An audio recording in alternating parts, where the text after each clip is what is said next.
ከየትኛውም ጊዜ በላይ የሀገራት የሉዓላዊነት አቅም እየተፈተነ ነው። አምራች ኢንዱስትሪዎች ደግሞ ዋናዎቹ ልዩነት ፈጣሪዎች ሆነዋል።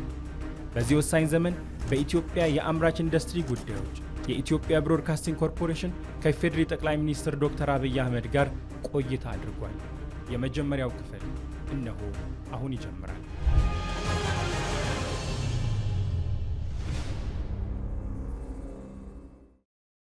ክቡር የኢፌዴሪ ጠቅላይ ሚኒስትር ዶክተር አብይ አህመድ ከኢትዮጵያ ብሮድካስቲንግ ኮርፖሬሽን ጋር ለሚኖረን ለዚህ ቃለ መጠይቅ ፈቃደኛ ስለሆኑ ለጊዜዎት እጅግ በጣም እናመሰግናለን። እኔም እጅግ አመሰግናለሁ። እንደምን አሉ? ሰላም ነው? እግዚአብሔር ይመስገን አለው።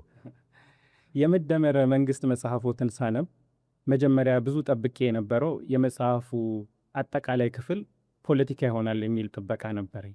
በኋላ መጽሐፉን ሳነብ ግን በጣም አብዛኛው ክፍል ፖለቲካው እንደተጠበቀ ሆኖ ማህበራዊ ጉዳዮች እንደተጠበቁ ሆነው ኢንዱስትሪ ላይ በጣም ትኩረት አድርጎ አግኝቼዋለሁ እና እንደ ሀገር መሪ እንደ ጠቅላይ ሚኒስትር ብቻ ሳይሆን እንደ ግሎት ረጅም ጊዜ ማሰቦትን ማሰላሰሎትን መጽሐፉ በደንብ ያሳያል እና ገርሞኝ ነበር በጣም ረጅም ክፍሉ። እንደውም በእኔ ምልከታ የመጽሐፉ ዋና አስኳል ነው ብዬ ነው ማስበው ያንን ጉዳይ። ይህን ጉዳይ ላነሳ የፈለግኩት ከመጀመሪያው ጥያቄ ጋር ስለሚገናኝ ነው። ሀገራት ለማኒፋክቸሪንግ ኢንዱስትሪ ለአምራች ኢንዱስትሪ በጣም ከፍተኛ ትኩረት ይሰጣሉ፣ ከሌሎች ሴክተሮች በጣም በተለየ ሁኔታ። ለምንድን ነው ይሄ የሆነው? ከመጀመሪያው አስተያየት አዘል የጥያቄ መግቢያ ለመጀመር የመደመር መንግስት ማዕከላዊ እሳቤ ስለ ሁሉ ነገር ሚዛን መጠበቅ ነው። የሆኑ መንግስታት ጉድ ፖለቲክስ ኢዝ ጉድ ኢኮኖሚክስ ብለው አብዛኛውን ስራቸውን አብዛኛውን እሳቤያቸውን ፖለቲካ ላይ አድርገው ኢኮኖሚውን ተከታይ አድርገው ሞክረውታል። ያ እምብዛም አዋጭ አልነበረም። ሌሎች ጉድ ኢኮኖሚክስ ኢዝ ጉድ ፖለቲክስ ብለው አብዛኛው ነገራቸውን ኢኮኖሚክስ ላይ አድርገው ፖለቲክስን ተከታይ አድርገው ሞክረዋል። እሱም የራሱ የሆነ ውስንነት አለበት። በፖለቲካና በኢኮኖሚ መካከል ሚዛን መጠበቅ፣ ፖለቲካል ኢኮኖሚን በትክክል መግራት መረዳት አስፈላጊ ነው ብሎ በሚዛን የሚነሳ መጽሐፍ ነው። አንዱ ገዝፎ አንደኛው ያነሰ እንደሆነ የሚፈለገውን ስር ነቀል ለውጥ ማምጣት ያስቸግራል። ለዚህ ነው የመደመር መንግስት ሚዛን ጠብቆ ሼራቸው ሳይዛባ አንዱ ለአንደኛው መከታ ተሸካሚ ሆኖ በጋራ ብልጽግና ማረጋገጥ እንዲችሉ በትኩረት የተሰራው። ይሄ እንዳለ ሆኖ ብዙ መንግስታት ወይም የኛም ትኩረት ማኒፋክቸሪንግ ኢንዱስትሪ ላይ የሆነበት ዋናው ምክንያት እንግዲህ ኢንዱስትሪ ለመለወጥ ለማደግ ለሚያስብ ሀገር ሁሉ በጣም ወሳኝ ነገር ነው። የኢኮኖሚ ልብ ነው። አንድ ሰው ልቡ ፈንክሽናል ካልሆነ ልቡ ካልሰራ ዘሆል አካላቱ ጤነኛ ሰላማዊ ቢሆን ውጤታማ እንደማይሆነ ሁሉ ኢኮኖሚ የሚያደርገው የኢኮኖሚ ልብ ማኒፋክቸሪንግ ኢንዱስትሪ ነው። አንዳንዶች የእድገት ሞተር ነው ይላሉ። የእድገት ሞተር የሚያስብለው ዋናው ምክንያት ፕሮዳክቲቪቲን በማሳደግ ረገድ ማኒፋክቸሪንግ ኢንዱስትሪ ያለው ሚና ከሌሎች ሴክተሮች ጋር የሚወዳደር አይደለም። ለምሳሌ 1 ሄክታር መሬት ያለው አንድ አርሶ አደር ኢንዱስትሪ በሚጠቀምበት ሰዓት በዚያው መሬት ላይ ፕሮዲዩስ የሚያደርገው የሚያመርትበት ቁጥርና ኢንዱስትሪ የማይጠቀም ሰው የሚያመርትበት ቁጥር አንድ አይደለም። ትራክተር ስትጠቀም፣ ፈርቲላይዘር ስትጠቀም፣ ፈርቲላይዘር ኢንዱስትሪ ውጤት ነው። ስትጠቀም፣ ስታርስም፣ ሃርቨስት ስታደርግ፣ ስትሰበስብም በጊዜ በብዛት በጥራት በከፍተኛ ደረጃ ያገዛሃል። ወይም አንድ ልብስ የሚሰራ ሸማኔ በማኑዋል አንድ ልብስ ሲያዘጋጅና በቀን በማሽን 100 ሲያዘጋጅ አንድ አይደለም። ምርታማነት ከፍ ይላል። ምርታማነት ከፍ አለ ማለት ባነሰ ጊዜ ብዙ ነገር ስለምታመርት በዛው ልክ ገቢ ያድጋል። ሁለተኛ ኤክስፖርት ነው። ኤክስፖርት ብዛትም ጥራትም ወሳኝ ናቸው። ብዙ አምርተህ በቂ ተጠቅመህ ስታበቃ ነው የምትሸጠው። ስታንዳርድ ለመጠበቅም ይሄኛው ፕሮዳክትህ ከዛኛው ፕሮዳክትህ ዩኒፎርም እንዲሆንም ማኒፋክቸሪንግ ኢንዱስትሪ በጣም ከፍተኛ ሚና አለው እና ለምርታማነትም ለኤክስፖርትም እንደ የእድገት ሞተር ሆኖ ይወሰዳል። ሁለተኛው ክሪቲካል ጉዳይ መዋቅራዊ ሽግግር ነው። አንድ የኢኮኖሚ ዘውግ ያለ እንደሆነ ወደሚቀጥለው የኢኮኖሚ ዘውግ ለመውሰድ የማኒፋክቸሪንግ ኢንዱስትሪ አይተኬ ሚና አለው። ዳይቨርሲፋይድ በሚሆንበት ሰዓት ማለት ነው። ኢንዱስትሪ የማይጠቀሙ የኢኮኖሚ ዘውጎች ጥሬ ዕቃ አቅራቢ ሊሆኑ ይችላሉ። ለምሳሌ ቡናን እንዳለ ማቅረብ ፕሮሰስ ሳታደርግ፣ ወይም ወርቅን እንዳለ ማቅረብ ሳታቀልጥ፣ ወይም ሊቲየምን ወደ ባትሪ ሳትቀይር እንዳለ ጥሬ ዕቃውን ማቅረብ። እንደዚህ አይነት ችግር የሚፈጠረው የጥሬ ዕቃ አቅራቢ የሚያደርግህ ጉዳይ ፕሮሰስ የማድረግ ካፓሲቲ ካልፈጠርክ ነው። ዳይቨርሲፋይ ለማድረግም ከጥሬ ዕቃ ወደ ፕሮሰስ የተሻገረ ምርት ለማምጣትም ኢንዱስትሪ ከፍተኛ ሚና አለው። ሶስተኛው ክሪቲካል ኤሪያ ፈጠራና ቴክኖሎጂ ነው። እንግዲህ ግብርና ለምሳሌ ብትወስድ በእጅ ስናርስ ወይም በበሬ ስናርስ ለሺህ ዓመታት እምብዛም የተጋነነ ለውጥ የለውም። ኢንዱስትሪ ከገባበት በኋላ ግን በጣም ከፍተኛ የሆነ መነቃቃትና ለውጥ አምጥቷል። የማኒፋክቸሪንግ ኢንዱስትሪ ፈጠራ ቴክኖሎጂን የሚያመጣው ለራሱ ብቻ አይደለም፣ ሌሎች ዘርፎችም ጭምር ነው። ከፈጠራ አንጻርና እድገትን ከማፋፋም አንጻር ያለው ሚና ይተኬ ነው። ከስራ ዕድል ፈጠራ አንጻር ስራ ዕድልን በማኒፋክቸሪንግ ኢንዱስትሪ የምትፈጥርበት ቁጥርና በሌሎች ሴክተሮች አንድ አይደለም። ስራ ይፈጥርልሃል፣ ኢኮኖሚ ያሸጋግርልሃል፣ ወደሚቀጥለው ሌየር ለመሻገር እንደ ስፕሪንግ ቦርድ ሆኖ ያገለግላል። በእነዚህና በሌሎች ምክንያቶች ማኒፋክቸሪንግ ኢንዱስትሪ የኢኮኖሚ ብቻ ሳይሆን የሉዓላዊነት አንዱ አንጓ ነው፣ አጀንዳ ነው ይባላል። አንድ ሀገር ሉዓላዊት ናት፣ በራሷ ግዛት፣ በራሷ ሕዝብ፣ በራሷ መሻት የዓለም አቀፍ ሕግን ጠብቃ የምትኖር ፍላጎቶቿን የምትከላከል ትሆናለች፣ መሆን አለባት የሚባለው ቤዚክ ነገር ስታሟላ ነው። ለምሳሌ የራሱን ምግብ በበቂ የማያመርት ሀገር፣ የራሱን ልብስ በበቂ የማያመርት ሀገር፣ የራሱን መድኃኒት በበቂ የማያመርት ሀገር እንደ ሰው ጠዋት ተነስቶ ውሎ ለማደር ይቸገራል። ካለ ልብስ ያስቸግራል፣ ካለ ምግብ ያስቸግራል፣ በሽታ ሲመጣም ካለ መድኃኒት ያስቸግራል። ይህ ጉዳይ ሊሳካ የሚችለው ማኒፋክቸሪንግ ኢንዱስትሪ በበቂ ደረጃ ሲሰራ ነው እና ሉዓላዊ ለመሆን የተሻገረ ኢኮኖሚ ለመፍጠር በበቂ ሰዎቻችንን ስራ ለማስያዝ ምርታማ ለመሆን የእኛን ፍላጎት ሸፍነን ለውጭ ገበያ በቂ የውጭ ምንዛሪ ለማግኘት በእነዚህ ምክንያቶች ሁሉ ማኒፋክቸሪንግ ኢንዱስትሪ አይተኬ ሚና አለው። በዚያ ምክንያት ነው በመጽሐፍ ውስጥም በስራችንም ከፍተኛ ትኩረት የሚሰጠው። መንግስት ያስቀመጣቸው 5 ዋና ዋና ሴክተሮች ከነሱ ውስጥ አንዱ ኢንዱስትሪ ነው። ይህንንም በበቂ ደረጃ ካልመራና ካላሳካን የምናስበው ብልጽግና ለማምጣት ያስቸግራል። የሀገራችንን ጉዳይ እንግዲህ በስፋት እንመለስበታለን። ግን በተወሰነ መንገድ ዓለም አቀፋዊ ጉዳዮችን ለመመልከት ያህል አሁን ባለንበት ዘመን የዓለም አቀፍ ሁኔታዎች በሙሉ እየተቀየሩ ነው። በአጠቃላይ ልክ እንደዚያ ሁሉ በአምራች ኢንዱስትሪ ሴክተርም በጣም ከፍተኛ ለውጥ እየተካሄደ ነው። የአሰራር ሂደቶች እየተለወጡ ነው። መልኩ፣ አጠቃላይ አካሄዶች በሙሉ ለውጥ ላይ ናቸው። ይሄ ዓለም ላይ ያለው ከፍተኛ የኢንዱስትሪ ለውጥ እንደ ኢትዮጵያ ባሉ ታዳጊ ሀገራት ላይ ይዞት የሚመጣው እድልና ተስፋ ምንድን ነው ይላሉ? አሁን አከበርከው ጥያቄውን። ይህንን ጥያቄ ለመዳሰስ ትንሽ ሰፋ ያለ ጊዜ ይጠይቃል። እንደ በግርድፉ ምን ምልከታ እንዳለው አንሳ ያልከኝ እንደሆነ አሁን በዓለም ላይ ኢንዱስትሪ እየሄደበት ያለው ትሬንድ ከሰው ሰው ቢለያይም በርከት ያሉ አዝማሚያዎች ይተነተናሉ። እንደ 4-5ቱን እንኳን በነካካቸው ትንሽ ሰፋ ያለ ጊዜ ይወስድ ይሆናል። መታገስ ይኖርብሃል ማለት ነው። እንደ አዝማሚያ አንድ የሚወሰደው ማኒፋክቸሪንግ ኢንዱስትሪ ወዴት እየሄደ ነው፣ ምን ጉዞ እየተከተለ የሚለውን በአንድ ቃል በአንድ ስቴትመንት ልገልጸው አልችልም፣ ግን በአዝማሚያ ልገልጸው ይችላል። አንደኛው አዝማሚያ ጎልቶ የሚወጣው ኢንዱስትሪ 4.0 የሚባለው ነው። ኢንዱስትሪ 4.0 ከዚህ ቀደም ስለ ኢንዱስትሪ የነበረን ምልከታ ሼክ ያደረገ ነው፣ የነቀነቀ ነው። ኢንዱስትሪ ማለት ጭስና ብረት ብቻ አይደለም።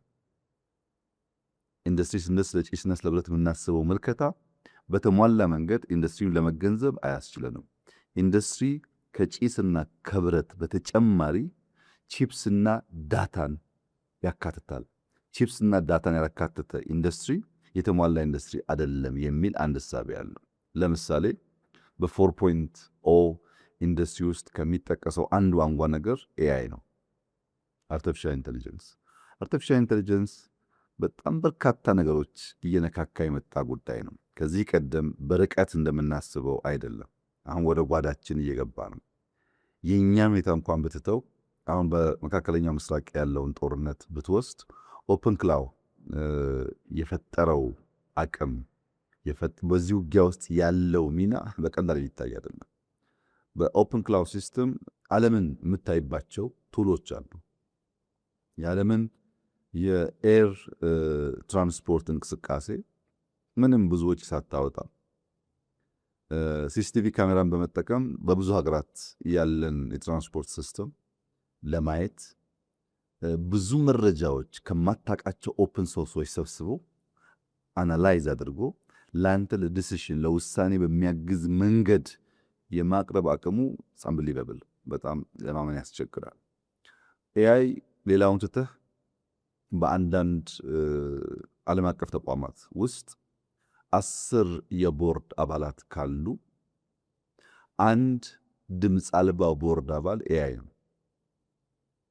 ለምሳሌ በእኛ በኤአይ ዩኒቨርሲቲ ውስጥ ራሱ ኤአይ የቦርድ አባል ነው። ቦታ አያደርግም፣ ግን በምንከራከርባቸው አጀንዳዎች በሙሉ ኮሜንት ያደርጋል፣ ሐሳብ ይሰነዝራል። በዚህ ሐሳብ ተንተርሰው የቦርድ አባላት ተወያይተው ውሳኔ ያሳድራሉ። ምን ማለት ነው? ስለምንም ጉዳይ ብትጠይቀው ከአንተ የተሻለ በፈጠነ ጊዜ ውስጥ መልስ አለው። ያ መልስ ሙሉ በሙሉ የሚወሰድ ካልሆነ በሰው ልጅ ጭንቅላት የምትከራከርበት ሊሆን ይችላል። እና ኤአይ በ4.0 ኢንዱስትሪ ውስጥ እያመጣ ያለው ቅድሚያ ያነሳሁትን የምርታማነት እና ለኤክስፖርት ተመራጭነት፣ ለፍጥነት ገበያን ለማስተሳሰር እየተጫወተ ያለው ሚና በጣም ከፍተኛ ነው። ኢንተርኔት ኦፍ ቲንግስ ሁለተኛው ኤግዛምፕል ሊሆን ይችላል። ኢንተርኔት ኦፍ ቲንግስ የሚባለው ሁሉም ነገር ምግቡም፣ ሽያጩም፣ ንግዱም ከኢንተርኔት ጋር ያለው ትስስር ማለት ነው። የምታዝበት፣ የምትከፍልበት፣ የምትመርጥበት መንገድ በሙሉ ወደ ኢንተርኔት እየተቀላቀለ መጥቷል። በብዙ ዓለማት እኛም ጋር እየተለመደ ነው ያለው። ሮቦቲክስ ቅድሚያ ያነሳውን ኢንዱስትሪ ሰው የሚያደርጋቸውን ስራዎች ሮቦቶች ማድረግ ጀምረዋል። ከዚያም አልፎ በቅርቡ አይተህ ከሆነ በመካከለኛው ምስራቅ የግመል ውድድር ነበር። የግመል ውድድሩ ከዚህ ቀደሙ ሰው ወጥቶበት የሚሽቀዳደምበት ሳይሆን ሮቦቶች ወጥተው ልክ እንደ ሰው እየገረፉ ግመሉ ውድድር ያደርጋሉ። እሽቅድድሙ ይፈለጋል ካልቸራል ስለሆነ። ሰው የሚሆንበት ሰዓት ግን በርከት ያሉ አደጋዎች ስላሉ ያን አደጋ ለመቀነስ ሮቦቶች ሰውን ተክተው ግመሎችን ያወዳደሩ። አሸናፊ የሚሆነው ግመሉ ነው ቀድሞ የገባው። እንደዚህ አይነት ሁሉ ልምምዶች በሮቦቲክስ ተጀምረዋል። አውቶሜሽን ላይ በጣም ሰፊ ኢምፓክት አለው። ቢግ ዳታ አናሊቲክስ፣ ትላልቅ ዳታዎችን አናላይዝ ማድረግ፣ ስለ አንድ ነገር ከመወሰን በፊት ከብዙ ሶርሶች ከብዙ ዳታ ትሪያንጉሌት አድርገህ የጠራውን ለእውነት የቀረበውን ነገር የመምረጥ ጉዳይ በ4.0 ውስጥ አንድ ትልቁ አንኳር ነገር ነው። ዲጂታል ትዊንስ አሁን በጣም እያበበ የመጣው ነገር። ስለ ማንኛውም ነገር ትዊንስ ይሰራና ያንን ነገር ያንን ሰው በአካል አግኝተህ ከማናገርህ በፊት የሱን ትዊንስ የሱን አምሳያ አናግረህ ስለሰውየው በቂ ግንዛቤ መውሰድ። 3D በቤት በመኪና በፈለግከው መንገድ እነዚህ በከፍተኛ ደረጃ የኢንዱስትሪ አዝማሚያ እየቀየሩት ነው ያሉት። ድሮ በነበረው ልምምድ ለመሄድ አስቸጋሪ ሆኗል። ከዘርፎች አንጻር የወሰድክ እንደሆነ የሴሚኮንዳክተርስ አንዱ ክሪቲካል ኒው ትሬንድ ነው፣ አዝማሚያ ነው። ኢቪ የኤሌክትሪክ መኪናዎች አዝማሚያ ናቸው። መድኃኒቶች ማምረት በብዛትና በጥራት አዝማሚያ ነው። ኤሮስፔስ ላይ አዳዲስ ልምምዶች ተጀምረዋል። ባዮቴክኖሎጂ ላይ፣ አድቫንስድ ማቴሪያልስ ወይም ማቴሪያል ሳይንስ የሚባሉ ላይ ስለ እያንዳንዱ ነገር የሚጠቀሙት ማቴሪያል አድቫንስድ የመሆን ለሎንጂቪቲም ይሁን ለጥራት ማለት ነው። እነዚህ ጉዳዮች እንደ አንድ ትሬንድ እንደ አንድ አዝማሚያ ይታያሉ። እዚህ ውስጥ እንድምታ አለው። ይህ ትሬንድ ምንድን ነው እንድምታው ያልክ እንደሆነ ከርካሽ ጉልበት ወደ ክህሎት መሳብ ነው። ከዚህ ቀደም እኔ ጋር ቺፕ ሌበር አለ እና ኑ ይባል ነበር ለኢንቨስትመንት እንደምታስታውሰው። ያ ነገር ተበላሽቷል። አሁን ቺፕ ሌበር ሳይሆን ስኪል ነው የሚያስፈልገው። ለምን ያልክ እንደሆነ ስኪል፣ ብቃት፣ የመፍጠር አቅም ከቁጥር በላይ ድርሻ የያዘ ማለት ነው። ሁለተኛው ከጥሬ ዕቃ አምርቶ ከመሸጥ ወደ ፈጠራ የታደገበት መንገድም እንደዚሁ ሌላ ትሬንድ ነው። በዚህ ትሬንድ ውስጥ እንደ አዝማሚያ የሚወሰድ ነው። ለምሳሌ ኤንቪዲያን ብትወስድ ኤንቪዲያ የዛሬ 20 ዓመት ገደማ ሲጀምር ጀስት ስታርታፕ ነበረ። የኤንቪዲያ ፕራይመሪ ስራው ከተለያዩ ሶፍትዌሮች አፕሊኬሽን በመስራት አናሊሲስ በማውጣት እውቀት ነው ጀነሬት የሚያደርገው። አናሊሲስ ነው ፕራይመሪ የሚሰራው ስራ። በዚህ ግን ዛሬ $5 ትሪሊየን የሚጠጋ ሀብት ያለው ካምፓኒ ነው። $5 ትሪሊየን ማለት የአፍሪካ አጠቃላይ ጂዲፒ ይበልጣል። በፈጠራ አቅም እያንዳንዷን አፕሊኬሽንና ኢንፎርሜሽን አናላይዝ አድርጎ በሚያወጣቸው እውቀቶች በጣም ትልቅ ኩባንያ ሆኗል። ይህንን ትሬንድ እንደ አንድ አዝማሚያ ካየን በኋላ በእኛ ሀገር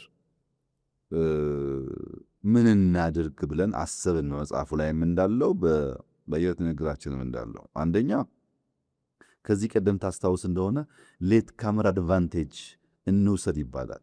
አርፍዶ ደራሽነትን እንደ እድል እንጠቀም ይባላል። አሁን ያለ ምልከታ ሌት ካመር አድቫንቴጅ ሳይሆን ጣጣ ነው ያለው። አርፍዶ መድረስ ጣጣ ነው ያለው። ጣጣው ምንድን ነው? አንተ ደረስኩ ስትል እነሱ የሉም፣ ደረስኩ ስትል እነሱ የሉም። ሁሌ ተከታይ ነው የሚያደርገው። ምንም አይነት እድል በውስጡ የለም ማለት አይደለም፣ ግን አርፍዶ ለመድረስ ከረፈደ በኋላ ለመድረስ ያለ ሙከራ ቆሞ ስለማይጠብቅህ ያንተ ኮምፒቲተር ደረስኩ ስትል አታገኘውም። እና መሆን ያለበት የቀድሞ ደራሽነት ምንዳ ነው። የአርፍዶ ደራሽነት ጣጣን ሳይሆን የቀድሞ ደራሽነትን ምንዳ መቋደስ አለብን ነው። ፕሮአክቲቭ መሆን አለብን። ይህም በጥቂት ኤግዛምፕል ላንሳለን። ለምሳሌ ኤሮስፔስ በጣም ክሪቲካል የኢንዱስትሪ ዘውግ ነው። ሁሌ ስንገዛ ከምንኖር ቢያንስ በስፔር ፓርት ደረጃ ማምረት ይኖርብናል ብለን ከቦይንግ ጋር የኢትዮጵያ አየር መንገድ የኤሮስፔስ ፓርቶች ማምረት በሚቀጥለው ሳምንት 2 ሳምንት የሚመረቅ ፋብሪካ ጨርሰናል። አንድ ዘውግ ነው ፎከስ ያስፈልገዋል በሚል መግዛት ብቻ ሳይሆን ቢያንስ ፓርቶችን ማምረት ስለሚያስፈልግ በድሮንስ ብዙ ሙከራዎች ይደረጋሉ። ማምረት አለብን ድሮን እኛ ስንል ማምረት አለብን ስንል ብዙ ሰዎች ለኢትዮጵያ ድሮን ይላሉ። ቢኮዝ አርፍዶ መድረስ ያለውን ጣጣ በደንብ ካለመገንዘብ። በማኒፋክቸሪንግ የወሰድክ እንደሆነ ሶላር ሴል ለረዥም ጊዜ ቴክስታይል ነበረ የኢንዱስትሪ ፓርኮች ስራ። ወደ ሶላር ሴል ስንገባ አይተነዋል ምን ያክል በትንሽ ቦታ ላይ ብዙ ብር ማግኘት እንደምንችል። ኤአይ ዩኒቨርሲቲ አሁን የምንገነባው ኤአይ ዩኒቨርሲቲ በአፍሪካ የመጀመሪያው ነው። ለምን? አርፍደን መድረስ ሳይሆን ቀድመን በመድረስ ፕሮአክቲቭ በመሆን ያለውን እድል መቋደስ አለብን ከሚል እሳቤ። ፋርማስቲካል ላይ በቅሊንጦ ፓርክ ላይ የጀመርናቸው ስራዎች የኢትዮጵያን የሀገር ውስጥ ፍጆታ ከፍተኛ ደረጃ እያሳደጉ ነው ያሉት። ዲጂታል ኢትዮጵያ 2030 በብዙ መልኩ ኢትዮጵያ በመጀመሪያው አዝማሚያ በ4.0 ኢንዱስትሪ ያሉ አዝማሚያዎችን ዘግይታ ከመድረስ ፈጥና ፕሮአክቲቭሊ ለመቋደስ ያላትን እድል የሚያሰፋ ነው። ይሄ እስካሁን ያወራሁልህ እንግዲህ ጀስት አንድ አዝማሚያ ነው። ይህ አዝማሚያ የ4.0 አዝማሚያ ነው። ሁለተኛው አዝማሚያስ ምንድን ነው ያልከኝ እንደሆነ እንግዲህ ቴክኖሎጂውን ማወቅ ኤአይን መገንዘብ ብቻውን በቂ አይደለም። ሌሎች አዝማሚያዎች ደግሞ አሉ። እነሱን አብረን ካላየን በቀር የተሟላ ግንዛቤ አንይዝም። ሁለተኛው አዝማሚያ የእሴት ሰንሰለትን መልሶ ማዋቀር ነው። ቫልዩ ቼን የሚባለው የእሴት ሰንሰለት በብዙ ጉዳዮች ተይዟል። አንደኛው አንሰርቴኒቲ ነው። ስለምንም ነገር እርግጠኛ መሆን የማይቻልበት ዓለም ሆኗል። የንግድ ውጥረቶች ለመጠቀም ካለ ፍላጎት ብቻ ሳይሆን አንተን ለመጉዳት ካለ ፍላጎት፣ ሀገራት ሰርተው ለመጠቀም ብቻ ሳይሆን ሳይሰሩ አንተም እንዳይሳካል ለማድረግ ከፍተኛ የንግድ ውጥረቶች አሉ። በታሪፍ ኤክስፖርትን በመገደብ ኢምፖርትን በመገደብ የሚታዩ ከፍተኛ ውጥረቶች አሉ። ያው ይታወቃል። ዓለም ላይ በወረርሽኝ ምክንያት የሚከሰቱ መስተጓጎሎች አሉ። ያልታሰቡ ነው። አታውቀውም። ድንገት ይመጣና ብዙ ነገር ያበላሻል። ጂኦፖለቲካዊ ፉክክር ልክ አሁን እንደምታየው በአገራት መካከል ያለ የጂኦፖለቲካል ፉክክር በከፍተኛ ደረጃ ንግድን፣ ኢንዱስትሪን፣ የኢኮኖሚክ እንቅስቃሴን ነው ይመታው። አስበው አይደለም። ሁለት ሰዎች እዛ ማዶ ይጣሉና ሳታስበው አንተን አፌክት ያደርጋል። የሎጂስቲክስ ስጋቶች በአየር በየብስ በባህር የሚደረጉ እንቅስቃሴዎች አሁን በግልጽ እንደሚታየው በከፍተኛ ደረጃ አንሰርቴኒቲ ይታይባቸዋል። በእርግጥ እኛ ፕሮአክቲቭሊ የሄንበት ጉዳይ ይሄ ጉዳይ ነው። ከ2-3 ዓመት በፊት ለሀያላን መንግስታት የባህር ላይ እንቅስቃሴ አደጋ ሊገጥመው ይችላል፣ እዚህ ውስጥ ሚና አልባ ሆነን ከቆየን 130 ሚሊዮን ህዝብ አደጋ ውስጥ ይወድቃል የሚል አቋም እናነሳ ነበር። በወቅቱንም ነገር ስላልነበረ ብዛም ተቀባይነት አልነበረውም። አሁን ግን ብዙዎች እያመኑበት ያለው ጉዳይ ነው። ከባህር መራቅ የባህርን ወይም የየብስን ትራንስፖርት ወይም የአየርን ትራንስፖርት ግድ የለም በቀላል አገኘዋል ብሎ ማሰብ የማይቻልበት ሁኔታ እየተፈጠረ ነው ያለው። ሀገራት ለጥቅማቸውም አንዳንዴ አንተን ለመጉዳትን ሲሉ ያንን ሩት ይቆጣጠራሉ። ይህ አንሰርቴኒቲ ሌላ አዝማሚያ ነው። ማምረት ብቻውን ኤአይ መጠቀም ብቻውን ውጤታማ አያደርግህም። ይህንን ጉዳይም በደንብ መገንዘብ ካልቻልክ እንደ መፍትሄ ደግሞ የምታያቸው ምልክቶች አሉ፣ እንድምታዎች አሉ። አንደኛውና ዋነኛው ፕራግማቲዝም ነው። ቅድም ባነጻው መጽሐፍ ላይ በደንብ እንደተቀመጠው ፕራግማቲዝም ማለት አሁን የምታየው ማንኛውም ነገር ነገ ላይሆን ስለሚችል ነገ ላይም ሁኔታውን አይተህ ጥቅምን ማዕከል አድርገህ መወሰን እንጂ ከዚያ ውጭ ያለው አካሄድ ፕራግማቲክ ያልሆነው አካሄድ ውጤታማ አያደርግም የሚል ነው። በብዙ ምክንያቶች ለምሳሌ እንደ አንድ ኤግዛምፕል እናንሳ። የኢራን ጦርነት ሲጀመር ከዚያ ሳምንታት በፊት በማዕቀብ ላይ የነበረው የራሻ የነዳጅ ምርት የጋዝ ምርት በከፊል ማዕቀብ ተነስቶለታል። ለምን? ሁለቱም ከተዘጉ እነሱ ብቻ ሳይሆን የሚጎዱት ሌላውም ስለሆነ ፕራግማቲክ የሆነ ዲሲሽን ነው። ልክ እንደዚሁ ጠላቴ ከምትለውም አያስፈልገኝም ከምትለውም ሰው ጋር ትናንትና ትክክል የወሰንከውን ውሳኔ የምትቀይርባቸው በርካታ ትሬንዶች አሉ ማለት ነው። ሁለተኛው በጥቂት ሀገራት የተጀመረ እኛም ማሰብ መምከር የሚገባን ነገር የፕላስ ዋን ስትራቴጂ ነው። የፕላስ ዋን ስትራቴጂ ለምሳሌ አንተ ኢትዮጵያ ውስጥ ሳሙና ታመርታለህ። ኢትዮጵያ ውስጥ ሳሙና እያመረትክ ቅድም ባልኩ አንሰርቴኒቲ የአንተ ሳሙና ፋብሪካ ከገበያ ውጭ ሊሆን ይችላል።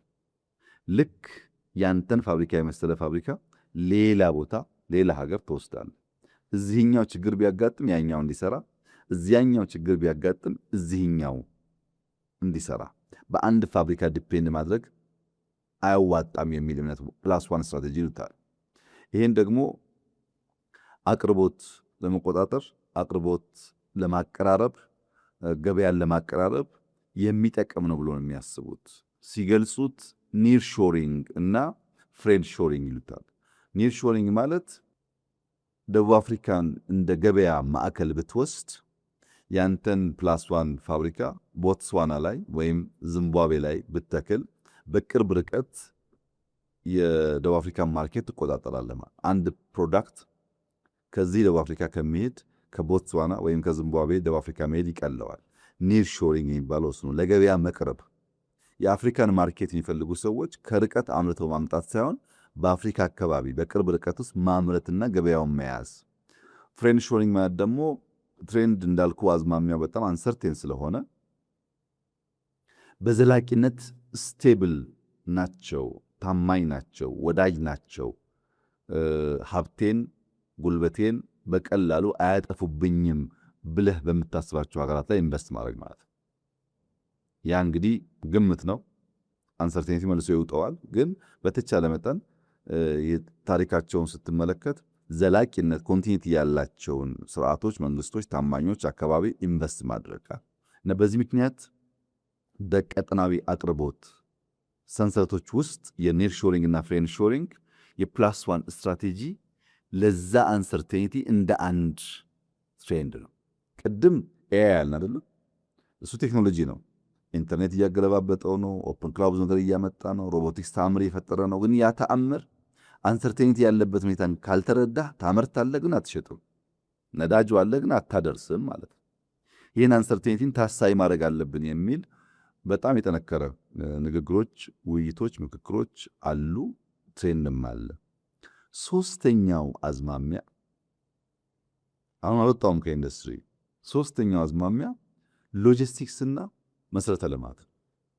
የኢንፍራስትራክቸር ብልጫ የሌለው ሀገር፣ መሰረተ ልማት የሌለው ሀገር፣ የተሳለጠ ሎጂስቲክስ የሌለው ሀገር ምንም እንኳን የመጀመሪያውን ትሬንድ የኤአይውን ትሬንድ ቢያሟላ ሁለተኛውን ትሬንድ ባይፓስ ማድረግ ቢችልም የተሳለጠ ኢንፍራስትራክቸር መገንባት ከሌለው ብልጫ መውሰድ አይችልም ነው። ምንድናቸው እነዚህ ኢንፍራስትራክቸሮች? ልዩ ኢኮኖሚ ቀጠናዎች እና ኢንዱስትሪ ፓርኮች ተበራክተዋል። አሁን ላይ ዛሬ ከ6000 በላይ የኢንዱስትሪ ፓርኮችና የፍሪ ትሬድ ዞንስ የሚባሉት ዓለም ላይ አሉ። ከ6000 በላይ እስከ 7000 የሚያደርሷቸው አሉ። በርካቶች ወደ ተቀናጀ የኢኮኖሚ ስነ ምህዳር እያደጉ ይገኛሉ። ለምንድን ነው ያ የሆነበት? ዋናው ምክንያት ሎጂስቲክስ የሚባለው ጉዳይ የሁሉ ነገር ማዕከል ሆኗል። ሎጂስቲክስ ስንል ድራይ ፖርት፣ ፖርት፣ ፍሪ ትሬድ ዞን፣ ኢንዱስትሪያል ፓርክ፣ ሃይዌይ የመሳሰሉትን ያካትታል ማለት ኢንድ ቱ ኢንድ ነው።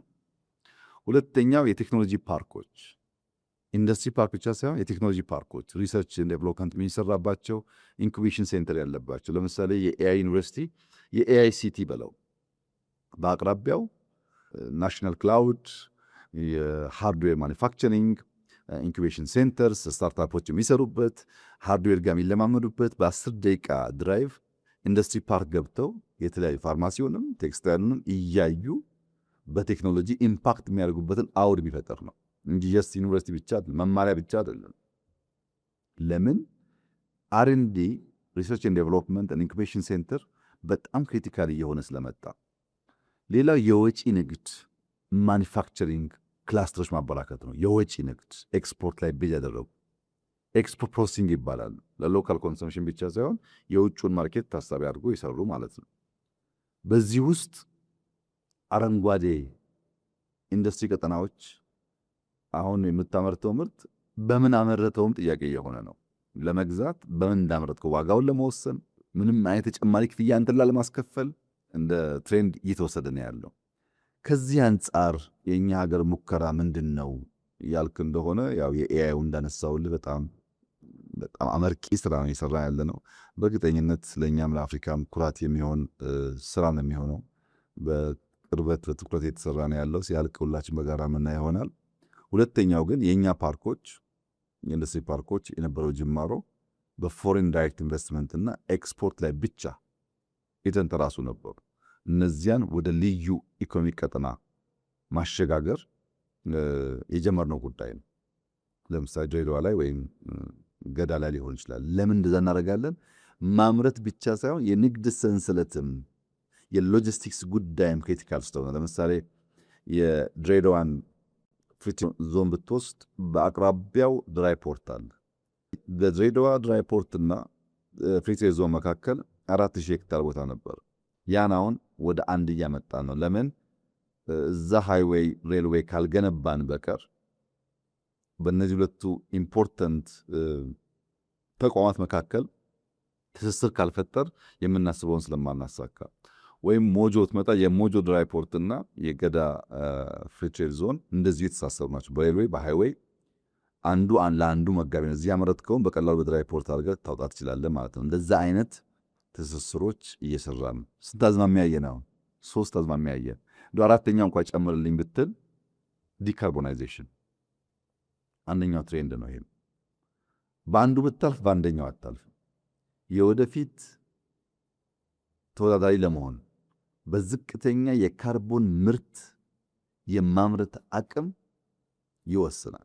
በዝቅተኛ የካርቦን አቅም ካላመረትክ ያመረትከው ምርት ገበያ ላይ ሲወጣ የሚያገኘው ዋጋና እንደ ኩባንያ እንደ ኢንዱስትሪ አንተን የሚቀጡበት መንገድ ትርፋማ ያደርግህ። በታዳሽ ኃይል የሚሰሩ ፋብሪካዎች ተመራጭ ናቸው። ለምሳሌ ሶላርን ውሰድ። ኢትዮጵያ ውስጥ 5 ትላልቅ ኩባንያዎች መጥተዋል አሁን በሶላር። ለምን መጡ? ሶላር በራሱ ክሊን ኤነርጂ ነው አይደለም? ግን የሶላር ሴል የምታመርትበት ኢነርጂ ክሊን ካልሆነ ገበያ ላይ ኢምፓክት አለው። ሶላሩ ክሊን ቢሆንም በምን አመረትከው የሚል ጥያቄ ይፈጠራል። አንድ ሀገር ሄደ በጋዝ በኢነርጂ ሶላር ማምረትና እንደ ኢትዮጵያ ባለ በክሊን ኤነርጂ በታዳሽ ኃይል ሶላር ማምረት እኩል ገበያ የለውም። ሶላርን ሲገዙ በምን አመረትከው ስለምትባል ማለት ነው። ክሊን ኤነርጂ ያለውን ኢትዮጵያ ያለ ሀገር አድቫንቴጅ አለው። ሁለተኛ ለምሳሌ ከግንባታ አንጻር እንደምታውቀው ሲሚንቶ ላይ በጣም ሰፊ ስራ ሰርተናል፣ ውጤቱም ተገኝቷል። ብረት ላይ፣ ሴራሚክ ላይ፣ ግራናይት ላይ፣ ማርብል ላይ ሰራን ያለና አንድ ክሪቲካል ኤሪያ ስራ የሚፈልገው አልሙኒየም ነው። አልሙኒየም ልክ እንደ ሶላር በክሊን ኢነርጂ ሲመረትና በሌላ ኢነርጂ ሲመረት እኩል አይደለም ገበያ ላይ ያለው ተፈላጊነት። በዚያ ምክንያት ወደ 5 ትላልቅ ኩባንያዎች ኢትዮጵያ መጥተዋል አልሙኒየም ለማምረት። ግን ችግሩ ምንድነው? አንድ አልሙኒየም ፋብሪካ ለማቋቋም ቢያንስ 800 ሜጋዋት ኢነርጂ ይፈልጋል። አሁን ኮይሻ 2000 ገደማ ማለት 2.5 ገደማ አልሙኒየም 3 ፋብሪካ እንኳን ራና ያደርግም ማለት። ኮይሻን የሚያክል ቢሊየንስ ኦፍ ዶላር አውጥተህ ያ ሁሉ ድካምና ስራ ከ2 እና 3 ፋብሪካ አያልፍም፣ በከፍተኛ ኃይል ዲማንድ ስለሚያደርጉ። ያን የሚያክል ኃይል ለአንድ ፋብሪካ ከሰጠህ ደግሞ የራሱ የሆነ ነገር አለው። በዚያ ምክንያት ትንሽ ያዝ አድርገናል። ፍላጎቱ አለ፣ እየመጡ ነው። ግን ዲማንድ የሚደረገው ኢነርጂ እኛ አሁን ካለን ፍላጎት አንጻር ትንሽ ያስቸግራል። ልክ እንደዚሁ በታዳሽ ኃይል በሌሎች ዘርፎችም ይታያል። ሶስተኛው ሰርኩላር ኢኮኖሚ ነው፣ ውደታዊ ኢኮኖሚ። ሰርኩላር ኢኮኖሚ ማለት ለምሳሌ ብረት አምርተህ ተጠቅመህ ከወደቀ በኋላ መኪና ከተጋጨና ከወደቀ በኋላ ስክራፕ ሰብስበህ አቅልጠህ ሌላ ነገር ማዋል መቻል፣ ወይም ፕላስቲክ ተጠቅመህ ከወደቀ በኋላ ሰብስበህ አቅልጠህ መጠቀም መቻል፣ ወይም ወረቀት ካርቶን ተጠቅመህ ከጥቅም ውጭ ከሆነ በኋላ መልሰህ አቅልጠህ ፋብሪካ ገብቶ እንደ አዲስ መጠቀም መቻል፣ ሪዩዝ ማድረግ ተሰርቶ ማለት ነው። ይሄ የሰርኩላር ኢኮኖሚ አንዱ ቻሌንጅ ግብአት አይደለም ለሁሉ ነገር። ግብአት ተጠቅመህ ከወደቀውን መጠቀም በራሱ ለኢንዱስትሪው እንደ ትሬንድ ተወስዷል። አንድ ፕሮዳክት ይወጣል፣ ጥቅም ላይ ይውላል፣ ሲወድቅ መልሶ ግብአት ይሆናል ወይ የሚል ጉዳይ። ከዚህ ጋር የሚያያዘው አንድ ክሪቲካል ነገር ምንድን ነው? አሁን ብዙ ምርቶች እንደ ከዚህ ቀደሙ ጠንካራ አይደሉም። ለምሳሌ ድሮ መኪና ጠንካራ ነው፣ ብትጋጭም ቶሎ ጥርምስ አይልም። የአሁኑ እንደዛ አይደለም። ስልክን ብትወስድ የድሮና የአሁኑ አንድ አይደለም። ማንኛውም ዕቃ የአሁኑ ትንሽ ቶሎ ተሰባሪ ነው። ለምንድን ነው እንደዛ የሆነው ብለህ ስትጠይቅ በእውቀት ነው የሆነው። ማንኛውም ፋብሪካ ለምሳሌ አንድ መኪና አምርቶ ሰጥቶ ያን መኪና 50 ዓመት የምትነዳው ከሆነ ፋብሪካው ራሱን ገደለ ማለት ነው። ስልክ ሰጥቶህ ስልኩን 10 ዓመት ከተጠቀምክ ሊያመርት አይችልም ማለት ነው። ቶሎ ቶሎ የጣልክ እንድትገዛው የሚሰጥህ ዕቃ ሎንጂቪቲው እንደ ከዚህ ቀደሙ ዝም ብሎ ልክ አይደለም። በሶፍትዌርም ይሁን በሃርድዌር ያጥረህ ተጠቅመህ እንዲጠፋና መልሰህ እንድትገዛ ነው የሚፈለገው። መልሰህ ስትገዛ ግን ያ የወደቀውን ደግሞ እነሱ ፕሮሰስ አድርጎ ተመልሶ መጠቀም ይፈልጋሉ። ለረጅም ጊዜ የሚያገለግል ነገር ብዛም አይታይም። አሁን ለምን? ዲካርቦናይዜሽን የማምረቻ መንገዱ ኢነርጂው ኢሹ የሆነ ሲመጣ የሚመረትበት ፍሪኬንሲና የምርት ተረፈ ምርት መልሰህ መጠቀም ደግሞ ክሪቲካል እየሆነ ስለመጣ ከዚህ አንጻር ስነ ምህዳራዊ ኢንዱስትሪያል ፓርኮች ወይም ኤኮ ኢንዱስትሪያል ፓርክስ የሚባሉት እየተስፋፉ መጥተዋል። በኢንዱስትሪያል ፓርክ ውስጥ የሚጠቀሙት ኢነርጂ ብቻ ሳይሆን ተረፈ ምርቶቻቸው፣ ፍሳሾቻቸው ዜሮ ፍሳሽ ማጣሪያ ያላቸው መሆኑ በጣም ክሪቲካል ነው። ከነሱ የሚወጣው ተረፈ ምርት አካባቢ እንዳይጎዳ ማለት ነው። የኛ ኢንዱስትሪዎች ከሞላ ጎደል 100% በሚባል ደረጃ የዜሮ ፍሳሽ ማጣሪያ አላቸው። ክሊን ኤነርጂ እንጠቀማለን። የሰው ኃይላችን እስኪ ከጨመርበት በዚያው ልክ ኮምፒተንት የመሆን እድል አለን ማለት ነው። ምናልባት ከፖለቲካል እሳቤ ጋር ስለሚሄድ አንዱ ደግሞ ሌላው ትሬንድ 5ኛ ትሬንድ ለምትወስደው የመንግስት ሚና ዳግም መነቃቃት ነው። ይሄ የሊበራል እሳቤው መንግስት ከኢንዱስትሪ ይውጣ፣ መንግስት ከቢዝነስ ይውጣ፣ ነገር ሁሉ ለፕራይቬት ይተው የሚለውን ሐሳብ እኛ አይደለንም የሐሳቡ ባለቤቶች ጭምር ግድ የለም መንግስት ኢንቮልቭ ያደረገበት ኢንተርቪን ያደረገበት አሁን ያለው የኢንዱስትሪ አዝማሚያ አያዋጣም፣ የግድ የመንግስት ጣልቃ ገብነት ያስፈልጋል። ኢንዱስትሪ 4.0 ሊሳካ የሚችለው መንግስት በበቂ ደረጃ ኢንተርቪን ካደረገና ኢንቨስት ካደረገ የሚል እምነት በስፋት ይንጸባረቃል። ለጥቂት ምሳሌዎች ለማንሳት ስትራቴጂክ ዘርፎች ላይ ለይቶ መስራት ብቻ ሳይሆን በዚህ ጉዳይ ላይ እኔ ሀገር ካላመረትክ ታሪፍ ጨምርብሃል፣ እኔ ሀገር ማምረት አለብህ፣ ወይም ደግሞ አንተ ሀገር የሚመረት ከሆነ ሮ ማቴሪያል አልክልህ አልሰጥህም፣ ምክንያቱም አንተ እያመረትክ ስለሆነ። ስትራቴጂክ ሲባል እንደ ቺፕስ ለምሳሌ ያሉትን ማለት ነው። ወይም በራስ ማምረት ወይም ሮ ማቴሪያል ወደ አንተ እንዳይደርስ ማድረግ መንግስታት ይሁነኝ ብለው አስበው አቅደው በይፋ እየተናገሩ የሚሰሩት ትሬንድ ሆኗል። ኢንቨስትመንት መሳብ፣ እኔ ሀገር ካመረትክ ይሄን ያን ለቅላለሁ፣ እኔ ሀገር ማታመርት ከሆነ ግን ያንተ ምርት አታስገባም እኔ ጋር፣ በግልጽ የሚታይ ነው። በትላልቆቹ ለምን ኢንቨስትመንት መሳብ የመንግስት ኢንተርቬንሽን ይፈልጋል። ስትራቴጂክ ዘርፎች ለይቶ ለመቆጣጠር ለምሳሌ ቲክቶክን ልግዛ ጭቅጭቅ ምን አመጣው? መንግስት እዚህ ውስጥ ምን አገባው? የግል ጉዳይ ከሆነ የዳታ ጉዳይ ነው። ዳታ ደግሞ ቅድም ብያለሁ፣ ልክ እንደ ቺፕሱ በ4.0 የኢንዱስትሪ አንድ አንኳር ነው። ዳታን ካልተቆጣጠርክ፣ ቺፕስን ካልተቆጣጠርክ በ4.0 ውስጥ ቦታ የለም እና መንግስታት ኢንቮልቭ ያደርጋሉ። ልግዛ አይሉም እኮ የኔ ሰው፣ የኔ ዜጋ፣ የኔ ሀገር ኩባንያ እንዲገዛው ብለው ኢንተርቪን ያደርጋሉ። ሮ ማቴሪያል ሬር ሚነራልስ ምንላቸውን ለመቆጣጠር ያሉበትን ቦታ ለመያዝ ሽሚያ የለም። መንግስታት ናቸው እኮ ሰው እየላኩልህ ነውና ለእኔ ሰው ስጥልኝ የሚለው ጉዳይ ኢንተርቪን የሚያደርጉበት ዋናው ምክንያት እነዚህን ሮ ማቴሪያልስና ክሪቲካል ስትራቴጂክ ኤሪያስ ለይተው ካልተቆጣጠሩ ባለው ውድድር ውስጥ ቦታ የለንም የሚል ትሬንድ ስላለ መንግስታት ድሮ ከምናቀው የተሰወረ ኢንቮልቭመንታቸው በላይ በተገለጠ መንገድ ኢንተርቪን ያደርጋሉ።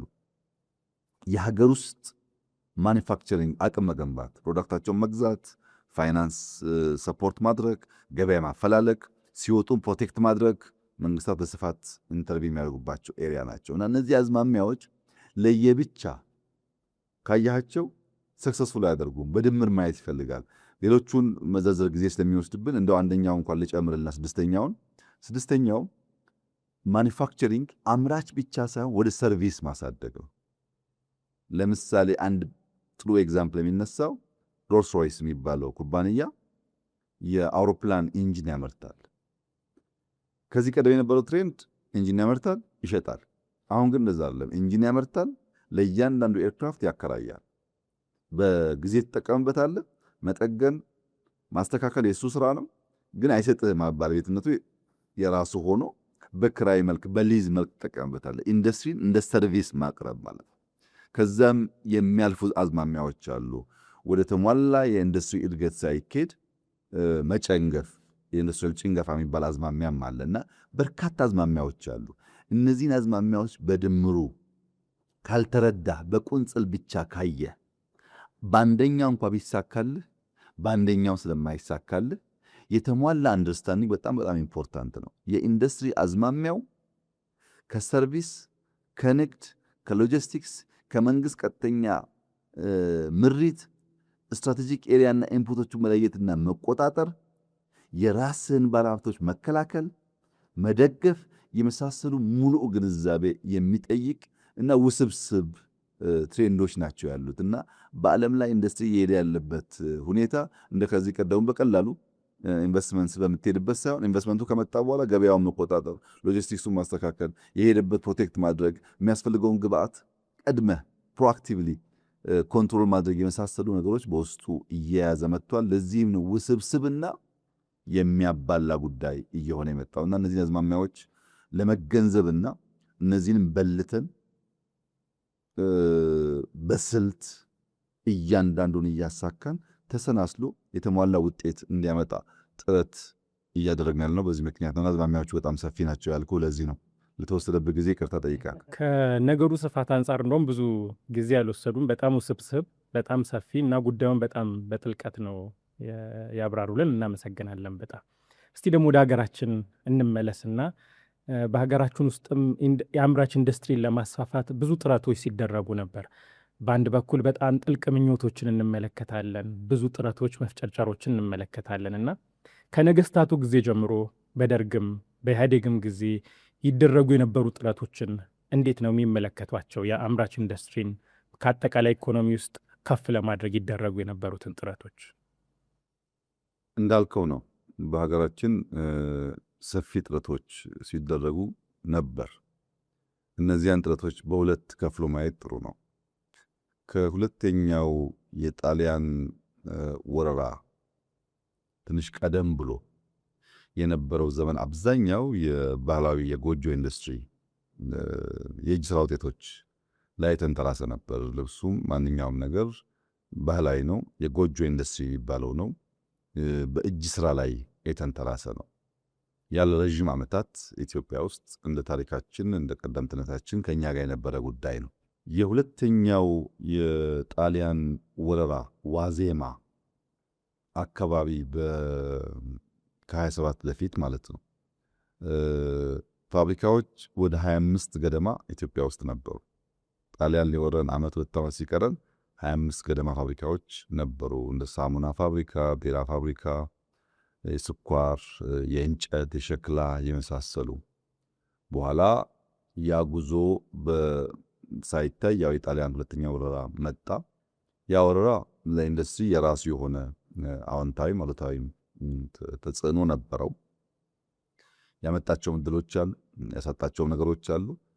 የሆነ ሆኖ ግን በንጉሱ ዘመን መጨረሻ አካባቢ 1966 ድረስ ከጣሊያን ወረራ በኋላም ንጉሱ ሲወርዱ መካከለኛና ከፍተኛ የሚባሉ 273 ፋብሪካዎች ነበሩን። እነዚህ ፋብሪካዎች አንድ እንደ ጥሩ ነገር የሚታየው ትሬንድ በዛ ጊዜ የነበረው የባቡር መስመርን ተከትሎ የሚሰራ ነበረ።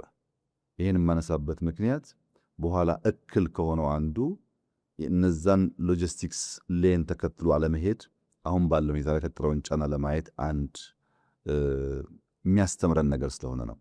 አንዱ ጥሩ ኳሊቲ እሱ ነበር። ሁለተኛው የውጭ ኢንቨስተሮች ሚና በተለይ ጃፓኖች፣ ጣሊያኖች፣ ሆላንዶች በነዛ ኢንዱስትሪዎች ባለቤትም ሆነው መስራችም ሆነው ከፍተኛ ሚና ነበራቸው። በተለይ የአርመኖች ሚና ከፍተኛ ነበር። የአርመኖች አሻራ በኢትዮጵያ ኢንዱስትሪ ውስጥ በጫማ በህትመት ኢንዱስትሪ ኢትዮጵያ ያስተዋወቁት አርመኖች ናቸው እና አርመኖች፣ ጃፓኖች፣ ጣሊያኖች፣ ሆላንዶች፣ ሌሎችም ግሪኮች በኢትዮጵያ ኢንዱስትሪ ጅማሮ ውስጥ አሻራ የነበራቸው ሀገራት ናቸው። ሁለት ክሪቲካል ጉዳዮች እዚህ ውስጥ እንድትይዝልኝ ይፈልጋሉ። አንደኛ ቁጥሩን፣ ሁለተኛ እነማን ነበሩ ኢንቨስት ያደረጉት፣ ሶስተኛ የት አካባቢ ነበር ኢንቨስት የሚደረገው የሚለው ነገር ወሳኝ ነው።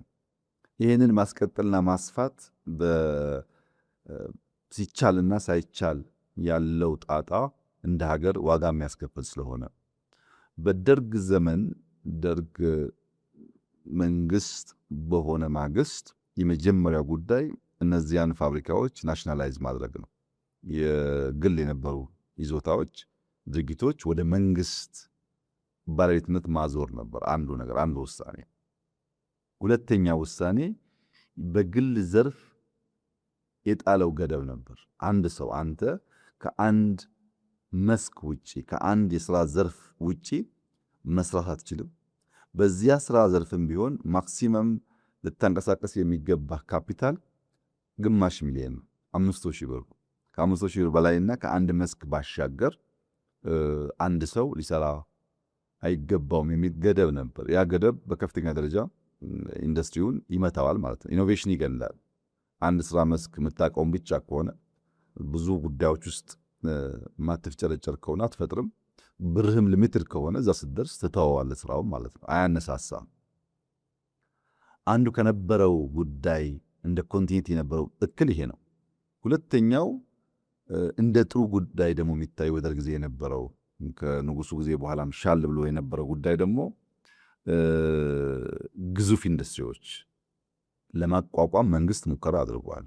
ለምሳሌ አቃቂ መለዋወጫን ብትወስድ፣ የናዝሬት ትራክተርን ብትወስድ፣ በሆመቾ ቢሾፍቱ የነበሩ ሚሊተሪ ኢንዱስትሪዎችን ብትወስድ ሄቪ ኢንዱስትሪ የሚባሉ ተለቅ ተለቅ ያሉ በግብርናውም በሚሊተሪውም የኢትዮጵያን ቁመና ሊያሻሽሉ የሚችሉ ናቸው። እነዚህ ላይ ለሚሰራ ስራ በጣም ጥሩ ነው። የቅድሙ ገደቡና የሰውን የስራ መስክ ሊሚት ማድረጉ የራሱ ኔጌቲቭ ተጽዕኖ እንደነበረው ሁሉ ትላልቅ ኢንዱስትሪ ለመሞከር ደግሞ የተደረገው ነገር እርሾ ሆኖ ሊያገለግል የሚችል ተብሎ ሊወሰድ ይችላል።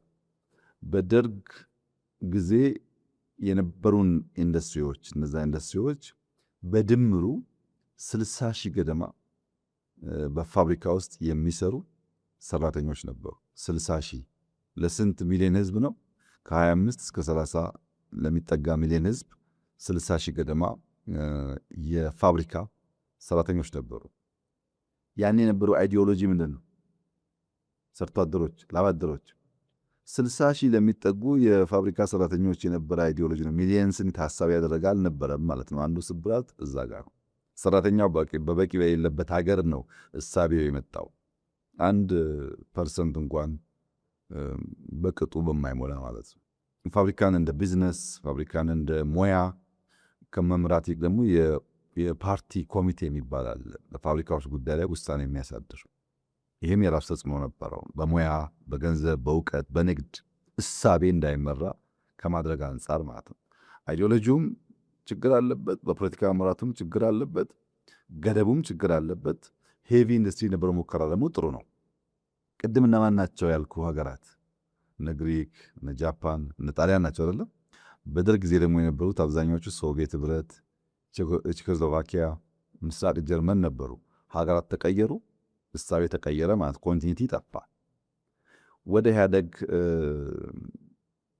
ዘመን ስንመጣ የመጀመሪያዎቹ 10-12 ዓመታት በኢህአደግ ዘመን የባከኑ ዘመናት ናቸው። ከ83 እስከ 94-5 ድረስ ብዙም ኢንዱስትሪ ላይ ይህ ነው የሚባል ስራ አልተሰራም። በዛ ጊዜ የነበረው ስራ ደርግ የነበረውን የ5,000 ገደብ ወይም የአንድ ሰው ገደብ ማንሳት፣ ያን የነበሩ ገደቦች ማንሳት ላይ በህግ ደረጃ የተሰሩ ስራዎች አሉ። ነገር ግን የመጀመሪያው የኢንዱስትሪ ልማት ስትራቴጂ ኢህአደግ ያወጣው 1995 ነው። 83 ስልጣን ይዞ ከ12 ዓመት በኋላ ማለት ነው። እስከዛ የተሰራው ስራ ምንም አልተሰራም ባይባልም በደንብ በፖሊሲ በእቅድ ታስቦ ታልሞ የተሰራ ሊባል የሚችል ስራ አልነበረም። ከ95ቱ በኋላ እስከ 97 ያው ሙከራዎች ነበሩ። ምርጫው መጣ። ከምርጫው በኋላ በነበረ ጊዜ ከ95 እስከ 2010 ከሞላ ጎደል 15 ዓመታት የነበረው ስራ ግን በጣም ጥሩ ነበር፣ በንጽጽር ማለት ነው። ከነበረው ስራ አንጻር አንደኛ በወጪ ንግድ ላይ ያተኮረ ጨርቃጨርቅ እና ቆዳ ላይ ለማተኮር ጥረት ተደርጓል። ለግል ባለሀብቶች መጠነኛም ቢሆን ድጋፍ ለማድረግ የኢንዱስትሪ ፓርኮች ቁጥራቸው ውስጥም ቢሆንም ለመስራት ተሞክሯል። አጠቃላይ በግሉ ሴክተር በፕራይቬት ሴክተር የነበረው የኢንዱስትሪ ብዛትም ወደ 3000 ገደማ አድጓል። መካከለኛና ከፍተኛ ኢንዱስትሪዎች ወደ 3000 ገደማ አድገዋል። በዚህ ጊዜ ደግሞ ምን መጣ ያልከኝ እንደሆነ ቱርኮች፣ ቻይናዎች፣ ህንዶች አዳዲስ ሀገራት መምጣት ጀመሩ። በሶስቱም ጊዜ የምታያቸው ሂደቶች ኮንቲኒቲ ማጣት ነው። አንደኛው ይጀምራል፣ ሙከራዎች አሉ።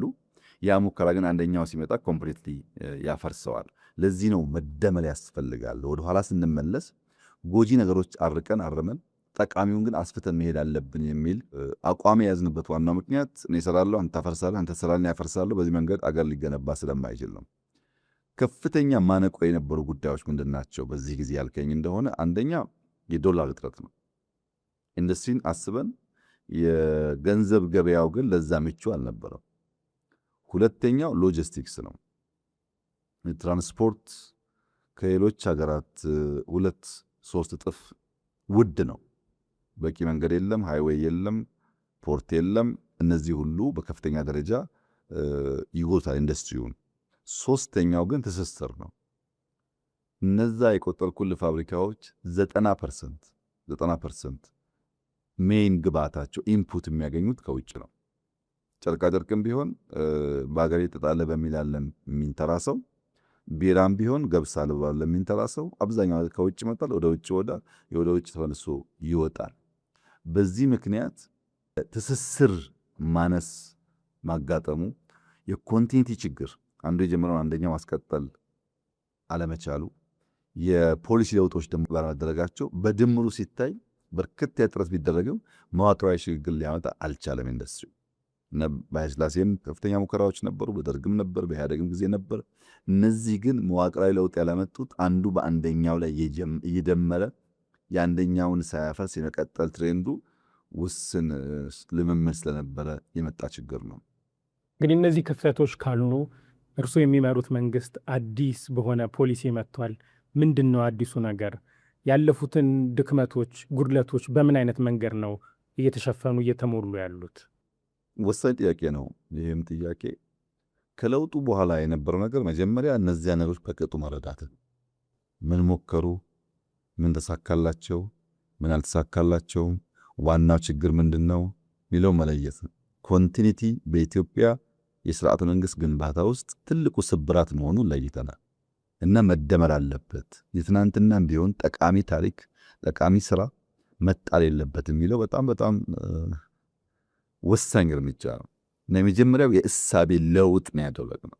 አንደኛ ብዝሃ ዘርፍ መሆን አለበት፣ ብዝሃ ተዋናይ መሆን አለበት፣ ብዝሃ ተጠቃሚ መሆን አለበት። ይሄ ሶስቱም ጊዜ ወስደህ ተንትንልኝ ካልክ ችግር አለበት። ብዝሃ ዘርፍ ያለበት ምክንያት በውስን ዘርፍ ላይ ብቻ ስለነበረ እንቅስቃሴው ዘርፉ ካልሰፋ ስለማይሆን፣ ብዝሃ ተዋናይ ያልንበት ምክንያት መንግስትም የግልም የውጭ ባለሀብትም በስፋት የሚሳተፍበት ይሄ ዩጎዝላቪያ ነው ወይም ራሻ ነው ወይም ጀርመን ነው ሳይሆን ከየትኛውም በእኛ ሀገር ህግና ስርዓት የሚሰራ ኃይል እስከመጣ ድረስ። ሶስተኛው ደግሞ ተጠቃሚነት ነው። ብዝሃ ተጠቃሚነትን ካረጋገጥን ኮንቲኒቲ ማምጣት እንችላለን የሚል የእሳቤ ለውጥ ነበር።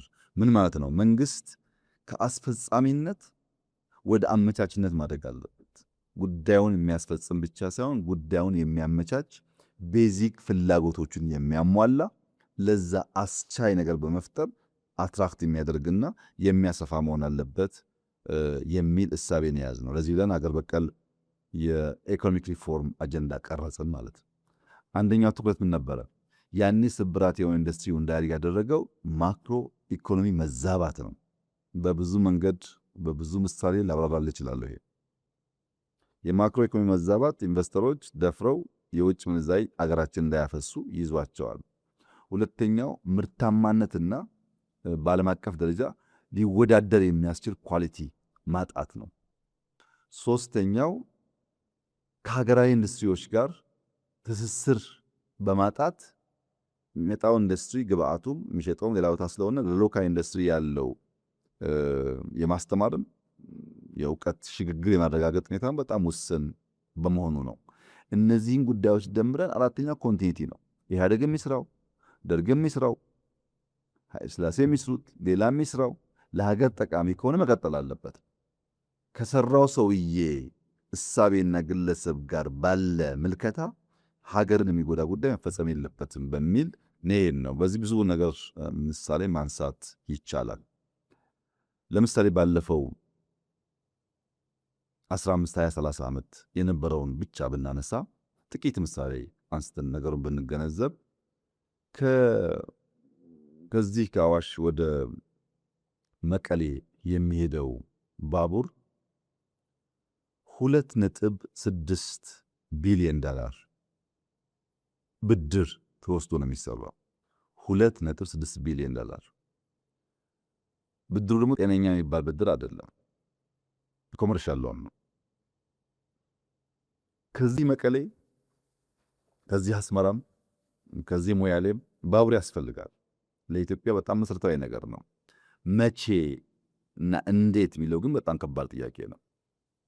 አሁን $2.6 ቢሊዮን ከዚህ መቀሌ ባቡር ላይ በኮመርሻል ሎን ኢንቨስት አድርገህ የምታመላልስበት ምርት ስለሌለ ካለምን ጥርጥር 40-50 ዓመት ኢንቨስትመንቱን አይመልስም። ዕዳ አይከፍልም፣ ኢንቨስትመንት አይመልስም።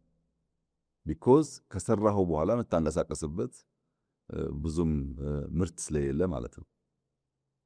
በሌላ መንገድ አሁን እኛ ከዳንጎቴ ጋራ የማዳበሪያ ፋብሪካ ይሰራን በ40 ወራት እናደርሳለን ብለን ይህን ቃላችንን ሲደርስ የምናየው ጉዳይ ሆኖ ማለት ነው።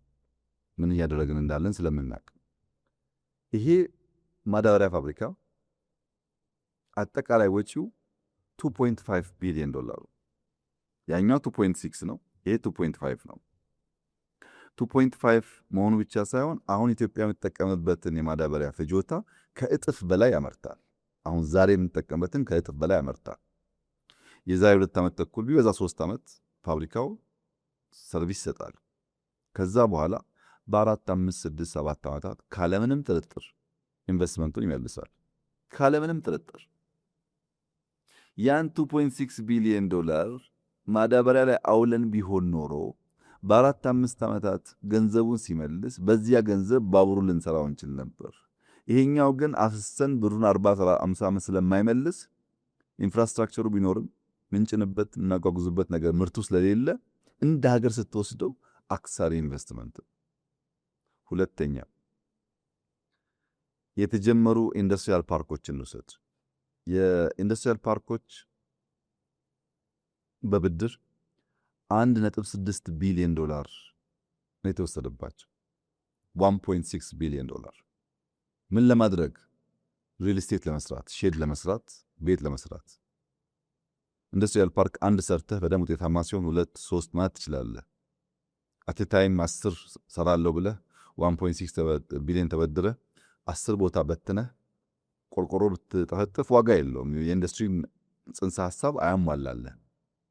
ቅድም ምን ብያለሁ? ባለስላሴ ጊዜ የባቡር ሀዲድ ተከትሎ ብያለሁ። የኛው ግን እንደዛ አይደለም ባህሪው። አንዱ ሐዋሳ፣ አንዱ መቀሌ፣ አንዱ ባህር ዳር፣ አንዱ ጅማ ምናምን ማዳረስ ነው የነበረው። ምን ተሰራ? ሼድ። በምን? በብድር። ምን ያክል ገንዘብ? 1.6 ቢሊዮን ዶላር። የኢትዮጵያ ጋዝ አሁን የምትሰራው ፌዝ 1 እና ፌዝ 2 ጋዝ በዚህ በሚያክል ገንዘብ ሊወጣ ይችላል። ፌዝ 1 ፌዝ 2 ኢትዮጵያ በዛ ጊዜ ጋዝ አውጥታ ቢሆን ኖሮ፣ ኢትዮጵያ በዛ ጊዜ ማዳበሪያውን ሰርታ ቢሆን ኖሮ ዛሬ ምን ትሆን ነበር የሚለውን ለአንተ ግምት ተው። ፕሮፐር ኢንቨስትመንት ፕሮፐር ታይም ላይ አድርገን ቢሆን ኖሮ እዳም ቢሆን በብድርም ቢሆን ማለት ዛሬ ጥቅም ነበረው። ስኳር ላንሳለን። ስኳር ለኢትዮጵያ አስፈላጊ ነገር። ኢትዮጵያ ለረዥም ዓመታት ከንጉሱ ጊዜ ጀምራ ከሆላንዶች ጋር የሰራችበት ልምድ ያላት ኤሪያ ነው። ስኳር መስፋት አለበት፣ ምን ጥያቄ የለውም። ግን እነ ፍንጯ፣ ወንጪ፣ መተሃራን የወሰድክ እንደሆነ በኢህአደግ ዘመን ስኳር እናስፋፋ ሳይባል ራሳቸውን የቻሉ ፋብሪካዎች ደሞዝ ከፍለው ትርፍ አመጥተው የሚንቀሳቀሱ ነበሩ። በኋላ ልክ እንደ ኢንዱስትሪያል ፓርኩ እዛም ስኳር ፋብሪካ በየክልሉ እናቋቁም ሲባል አንዳንዶች ፋብሪካዎች ራሳቸውን ችሎ መቆም ስለማይችሉ የፋብሪካ ቁመናቸውን አጡና እንደ አንድ ኩባንያ ኮርፖሬሽን ሆኑ። ፍንጫዋ ከሚያገኘው ትርፍ፣ ወንጂ ከሚያገኘው ትርፍ ወደ ሌሎች ፋብሪካዎች እንዲሄድ ተደርጎ ማለት ነው። እኛ ስንመጣ ሁሉም ፋብሪካዎች ሞተዋል። ለምሳሌ ወንጂ ሰራተኛ በጣም ቀንሶ፣ ማረስ አቁሞ፣ ምርት ቀንሶ የራሱን ደሞዝ እየከፈለ መቀጠል አልቻለም። ለምንድነው? ድሮ ይችል ነበር፣ ውጤታማ ካውንት ጋር መርጅ ስለተደረገ ማለት ነው። ከመጣን በኋላ ግን ቅድም ካባልኩ ኮንቲኒቲ ለምሳሌ ኦሞ 2 እና 3 ኩራስ ጨርሰናል። በለስ ጨርሰናል። ፍንጫዋን መልሰን በሪፎርም ራሱ እንዲችል መተሃራን ወንጂን አድርገናል። አሁን ትርፋማ ሆነው ማምረት ማረስ ጀምረዋል። ያልደረስንባቸው አሉ። ለምን? በጣም ሰፊ ስለሆነ በመቶ ሺዎች የሚቆጠር ሄክታር መሬት ላይ የሚታረስ ነገር ነው። ቀላል ነገር አይደለም። ኢሪጌሽኑ አለ፣ ግድቡ አለ፣ ፋብሪካው አለ፣ ልምዱ አለ፣ ሰው ኃይሉ አለ፣ ዩኔሚት። በዚህ ምክንያት ሁሉንም ነገር ማዳረስ አይቻልም። ግን 5ቱን ሰርተን ውጤታማ ስንሆን ሌላ 5 ጨምረን ቢሆንስ ብላ ያሰብክ እንደሆነ ምን ያክል ትርፋማ እንደሚያደርገን እንደ ሀገር መገንዘብ አያስቸግርም። ለምሳሌ የሐዋሳ ኢንዱስትሪያል ፓርክ ከተሰራ በኋላ ከሞጆ ሐዋሳ ቶር ሮድ ተሰርቷል። ሃይዌይ የተሰራ ነው፣ አላለቀም። በብድር ነው። 700+ ሚሊዮን ዶላር የፈጀ ሀብት ነው። ከሞጆ ሐዋሳ 200 ፕላስ የሚሆን ኪሎ ሜትር። አሁን ዝም ብለህ በሌማን እንደ መንግስት እንደ ግለሰብ ነው ማወራ። ከሞጆ ሐዋሳም ከሐዋሳ ሞያሌም ከሐዋሳ ሶዶም ከሐዋሳ አርባ ምንጭም ያስፈልጋል መንገድ፣ ጥያቄ የለውም። በቂ መንገድ የለንም። ግን ከሞጆ ሐዋሳ የሰራነውን ሃይዌይ ከአዳማ አዋሽ ሰርተን ቢሆን ኖሮ አሁን ከአዳማ አዋሽ የምንሰራውን ከአዋሽ መይሶ አድርገ ነው ቢሆን ከዚህ ድሬዳዋ ወይም ከዚህ ጅቡቲ ሃይዌይ ቢገናኝ ኖሮ ለኢትዮጵያ ኢኮኖሚ ምን ማለት እንደሆነ አስበው። 700 ሚሊዮን ዶላር በብድር በእኛ አይደለም፣ በብድር ከሞጆ ሐዋሳ የሰራነው ሃይዌይ ለሚቀጥሉት 30-40 ዓመታት ዕዳው መመለስ አይችልም። ወደ ጅቡቲ ሆኖ ቢሆንሳ በቀኝም በግራም በሚታይም በማይታይም መንገድ ምንም ጥርጥር የለውም ኢኮኖሚያችን ኢምፓክት ያደርጋል። እዛ ኢንቨስት አድርገን ብሩን ካገኘን በኋላ ወደ ሐዋሳም ወደ ሌላም ቦታ ብናደርገው ችግር የለውም። ስራው አይደለም ችግሩ፣ በብድር መሆኑና የምንመርጣቸው ቦታዎች ሪተርን ኦን ኢንቨስትመንት ላይ በጣም አክሳሪ በመሆናቸው ምክንያት ከፍተኛ የሆነ ዕዳ ኢትዮጵያ እንድትሸከምና የማክሮ ኢኮኖሚክ ኢምባላንስ እንዲፈጠር አድርጓል። ኢንቨስትመንቱ ሳይሆን ሮንግ ቦታ በመሆኑ ራሱን ማከም ባለመቻሉ። ለምሳሌ ዩኒቨርሲቲዎች አካባቢ ስታዲየም ላንሳል። በመጀመሪያ ዩኒቨርሲቲዎች ራሳቸው ዩኒቨርሲቲን ልክ እንደ ሃይ ስኩል በየዞኑ መበተን ቅድም እንዳልኩ አዝማሚያን ትሬንድን ካለማየት ካለማጥናት የሚመጣ ችግር ነው። ዩኒቨርሲቲ ምንም ጥርጥር የለውም የዛሬ 30-40 ዓመት ሟቾች ናቸው። የዛሬ 30-40 ዓመት ዩኒቨርሲቲ የሚሰለፍ ሰው አታገኝም። ዩኒቨርሲቲ 4 ዓመት 5 ዓመት የምትማረውን ትምህርት በ6 ወር በ3 ወር ቤት መማር ትችላለህ። ምንም ጥርጥር የለውም። የትሬንዱ እንደሱ የሚያሳየው 4.0 የሚያሳየው እንደዛ ነው። ያም ሆኖ ግን ውስን በጣም ሃይ ኳሊቲ ያላቸው ዩኒቨርሲቲዎች ያስፈልጋሉ። ለምርምር ለቤዚክስም ለአፕላይድም ሪሰርች ያስፈልጋሉ። በየዞኑ የሚረጭ ግን መሆን የለበትም። በየዞኑ ኮንዶሚኒየም መበተን መሆን ግን የለበትም። አሁን ዩኒቨርሲቲዎች ኢንቨስቲጌት ብታደርጉ 1000-2000 ተማሪ መቀበል የሚችል ባዶ ኮንዶሚኒየም ታገኛለህ። ባዶ ኮንዶሚኒየም ደግሞ የተሰራበት እንትን ቺፕ ስለሆነ የሚቀጥልም ይፈራሽ ማለት ነው። ራሱ ዩኒቨርሲቲው እሳቤ ችግር አለበት። ዩኒቨርሲቲ የገነባ ነው ግን በቂ መዋለ ሕጻናት ያለበት ሀገር ሆኖ ቢሆን ኖሮ ችግር አልነበረው። በመንግስት የተገነባ 10 መዋለ ሕጻናት አልነበረም ኢትዮጵያ ውስጥ 10። አንደኛው ዩኒቨርሲቲ ብትሆን ኖሮ በኢትዮጵያ ደረጃ ከበቂ በላይ መዋለ ሕጻናት መገንባት ይችላል። ቢኮዝ ቢሊየን ስለሆነ የሚወጣባቸው። እኛ ስንት ገነባን መዋለ ሕጻናት? ከ34,000 በላይ ገንብተናል አሁን ባለፉት 6-7 ዓመታት። ለምን? ዋናው ትምህርት የሚያስፈልገው ኤርሊ ቻይልድሁድ ኤጁኬሽን ስለሆነ ታች ነው የሚያስፈልገው።